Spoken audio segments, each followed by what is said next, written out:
ये कहानी है 500 रुपयों के गुड़िया की। वीडियो शुरू करने से पहले चैनल को लाइक, शेयर और सब्सक्राइब करें। तो चलिए शुरू करते हैं ये कहानी। नंदिनी ने साहस जुटाया और दुकान वाले से बोला, अंकल मुझे यह खिलौना चाहिए। दुकान वाले ने उसकी फटी हुई चप्पल देखकर उसे नजरअंदाज कर दिया।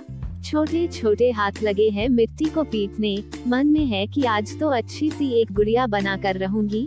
गुड़िया बहुत पसंद है नंदिनी को। स्कूल के कपड़े अभी भी पहने हैं। दादा स्कूल से सीधा यह लेकर ही आ जाते हैं। स्कूल के बाद यही दादा की सब्जी की टोकरियों के साथ बैठी रहती है। आते जाते लोगों को देखा करती है और अपनी गुड़िया बनाती रहती है। अभी कुछ दिनों से गुड़िया का भूत सवार है। दादाजी इसे जानबूझकर दूसरी गली से लेकर आते हैं। वहाँ एक नई मुसीबत है। एक नई दुकान खुली है खिलौनों की। एक बार नंदिनी ने वो देख ली। थोड़ी देर वही खड़ी हो गई थी।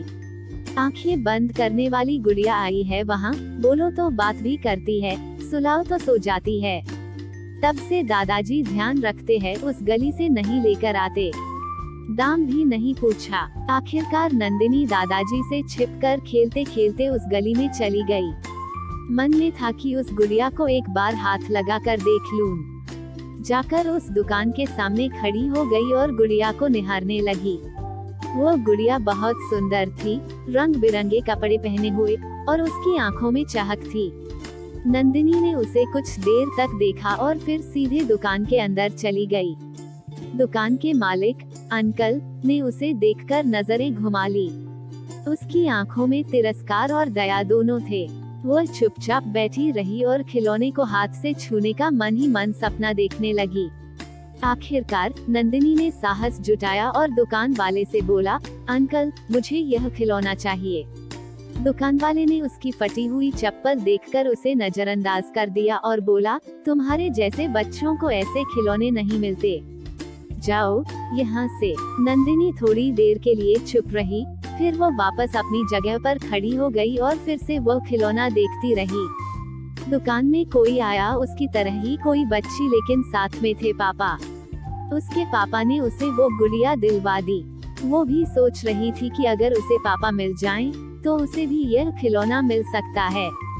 नंदिनी के पापा नहीं थे, वो उन्हें और उसकी माँ को हादसे में खो चुकी थी, और उसके दादा और दादा दादी ही उसका पालन पोषण करते थे। दादाजी की उम्र बहुत हो चुकी थी और वो एक छोटी सी सब्जी की दुकान चलाते थे, जिससे किसी तरह परिवार का गुजारा चलता था। नंदिनी कभी कभी घर के कामों में भी उनकी मदद करती थी, लेकिन एक बच्ची के लिए उस मेहनत और संघर्ष को समझना और सहना बहुत मुश्किल था। उस दिन नंदिनी का दिल बहुत दुखी था। उसे उस खिलौने के लिए बहुत ख्वाहिश थी, लेकिन उसे पता था कि उसके पास उसे खरीदने के लिए पैसे नहीं हैं। वह दुकान से थोड़ी दूर जाकर एक बेंच पर बैठ गई और सोचने लगी। तभी उसके दादाजी उसे ढूंढते हुए वहां पहुंच। उन्होंने देखा कि नंदिनी चुपचाप बैठी थी और उसकी आंखों में कुछ था जो आमतौर पर नहीं होता था। क्या हुआ बेटा? दादाजी ने प्यार से पूछा। नंदिनी कुछ देर तक चुप रही और फिर बोली, दादाजी मुझे पापा चाहिए। दादाजी चुप हो गए। वो कुछ समझ ही नहीं पाए कि उनकी पोती आज क्यों ऐसा महसूस कर रही है। उन्होंने फिर से पूछा, तुझे दादा प्यार नहीं करते? नंदिनी ने सिर झुका लिया और कहा, दादा आप मुझसे बहुत प्यार करते हो, लेकिन वो खिलौना मुझे चाहिए और उसे सिर्फ पापा ही खरीद सकते थे। आप मुझे वह नहीं दिला सकते। दादाजी को नंदिनी की बातों ने आहत किया। उन्होंने कुछ पल के लिए विचार किया और फिर कहा, बेटा वो दुकान वाला किसी को भी खिलौना दे सकता है, अगर उसके पास पैसे हों। नंदिनी ने थोड़ा झिझकते हुए पूछा, तो फिर हमारे पास पैसे क्यों नहीं हैं, दादा? दादाजी की आंखों में एक गहरी उदासी और थकान थी, लेकिन उन्हें समझ नहीं आ रहा था कि नंदिनी को कैसे समझाए। दादाजी ने कहा कि अच्छा ठीक है, तू यही रुक में आया। दादाजी थोड़ी देर बाद आए और नंदिनी को उस दुकान में लेकर गए और उन्होंने उसे वो गुड़िया दिला दी। 500 रुपए जो करीब 2 दिन की मेहनत थे, उन्होंने अपनी लाडली के लिए दे दिए। दादाजी ने अपनी पोती से कहा, तुम्हें यह खिलौना बहुत पसंद आया है? नंदिनी ने खुशी से कहा, हाँ। नंदिनी खुश थी, लेकिन दादाजी अब हिसाब किताब में लगे थे कि कैसे इन 500 रुपए जो गुड़िया में चले गए उसकी भरपाई कैसे होगी।